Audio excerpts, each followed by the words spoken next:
Salam, hər vaxtınız xeyir olsun əziz izləyicilərim. Bu səfərki resept ağızda əriyən, çox ləzzətli, həm görünüşü, həm dadı möhtəşəm olan quş südü tortudur. Sözü çox uzatmadan keçək reseptin hazırlanmasına.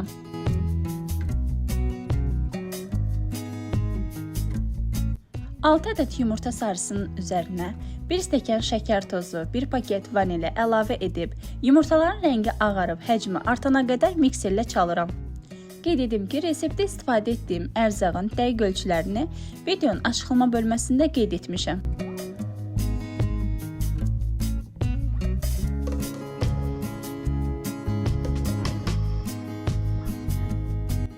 Çalınan kütlənin üzərinə 80 qram kərə yağını əlavə edib, kərə yağı tam qarışana qədər mikserlə çalmağa davam edirəm.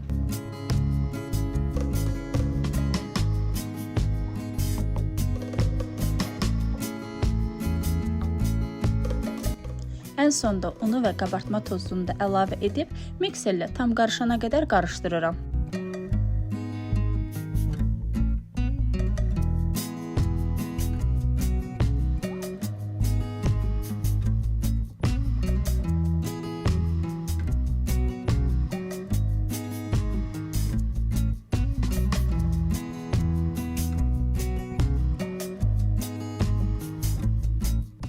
Biskivitin xəmiri tam bu halda olmalıdır. Nə çox duru, nə də çox qatı olmamalıdır. Biskiviti bişirəcəyim qəlibin ölçüsü 25-26 cm-dir. Qabın alt hissəsinə yağlı kağız sərirəm və kütlənin üzərinə əlavə edib bərabər şəkildə yayıram.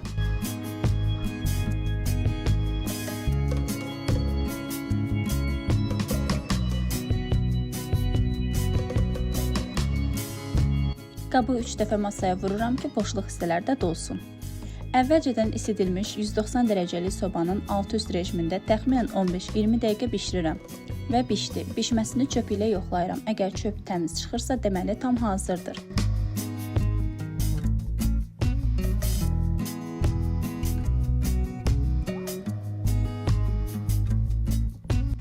$20 qram jelatinin üzərinə yarım stəkan otaq temperaturunda olan suyu əlavə edib qarışdırıram. Aktivləşməsi üçün kənarda gözlədirəm.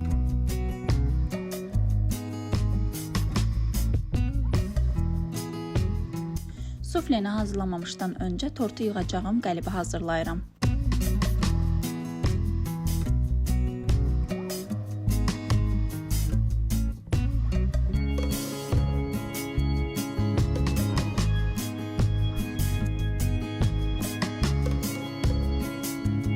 Kremi üçün otaq temperaturunda yumşalmış 200 qram kərə yağını mikserlə ağarıb krem halına alana qədər çalıram.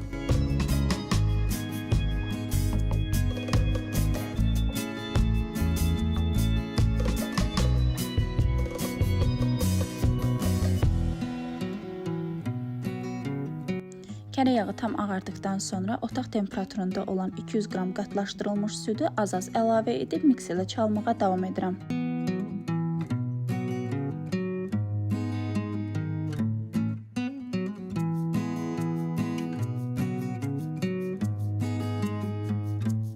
Yağlı krem tam hazırdır. Sufleni hazırlayana qədər otaq temperaturunda kənarda gözlədirəm. Mən biskvitdə 6 ədəd yumurta sarısından istifadə etməyimə baxmayaraq, sufle üçün 7 ədəd yumurta ağından istifadə etdim. Buna da səbəb yumurtalarım kiçik ölçüdə idi. Ancaq yumurtalarınız böyük ölçüdədirsə, bu zaman 6 ədəd də yumurta ağından istifadə etməyiniz kifayətdir. Yumurta ağının üzərinə şəkər tozunu, 1 çimdik limon duzunu və 1 paket vanili əlavə edib qarışdırıram. Daha sonra yumurta ağını su ilə qaynayan qazançanın üzərinə yerləşdirib, əlimi dayandırmadan şəkər tozu əriyənə qədər qarışdırıram. Qeyd edim ki, su qabın altına təmas etməməlidir.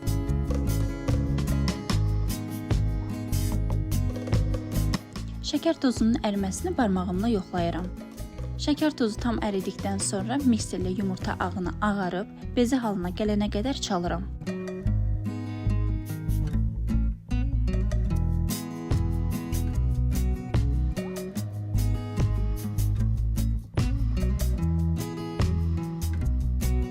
Qabı çevirdiyimiz zaman axmırsa, deməli tam hazırdır.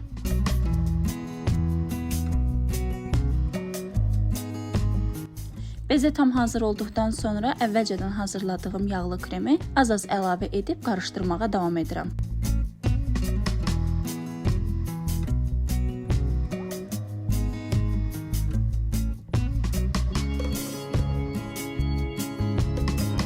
Bərkiyən jelatini su hamamında və yaxud da mikrodalğalı sobada əridirəm. Jelatin əridilən zaman qaynadılmamasına diqqət etmək lazımdır. Əks halda öz keyfiyyətini itirəcəkdir. Jelatini də əritdikdən sonra sufləyə az-az əlavə edib qarışdırmağa davam edirəm. Hazır olan sufleni gözlətmədən dərhal biskvitin üzərinə əlavə edib bərkiməsi üçün 1-2 saat soyuducuda gözlədirəm.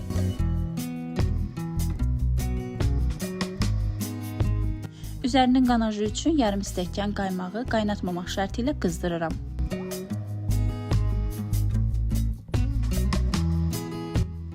İsitdiyim qaymağın üzərinə 120 qram şokolad, 1 çay qaşığı kərə yağını əlavə edib qarışdırıram.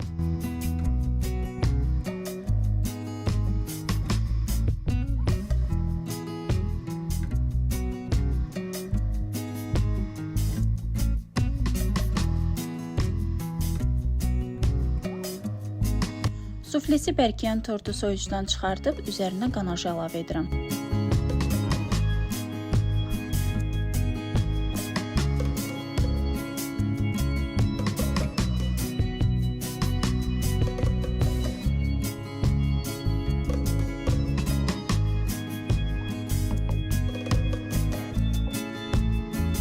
Qanajın bərkiməsi üçün yenidən soyuducuya yerləşdirib ən azı yarım saat gözlədirəm.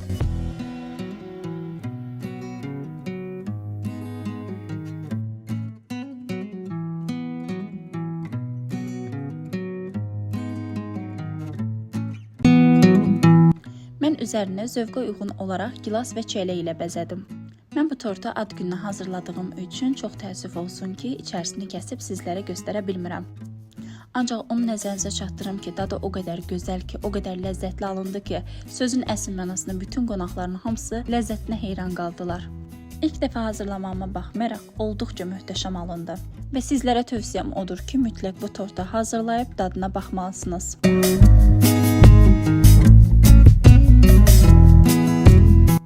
Videomu sona qədər izlədiyiniz üçün təşəkkür edirəm. Videolarımı bəyənirsinizsə, hələ də abunə deyilsinizsə, abunə olub videolarımı bəyənməyi, ətrafınızla bölüşməyi unutmayın.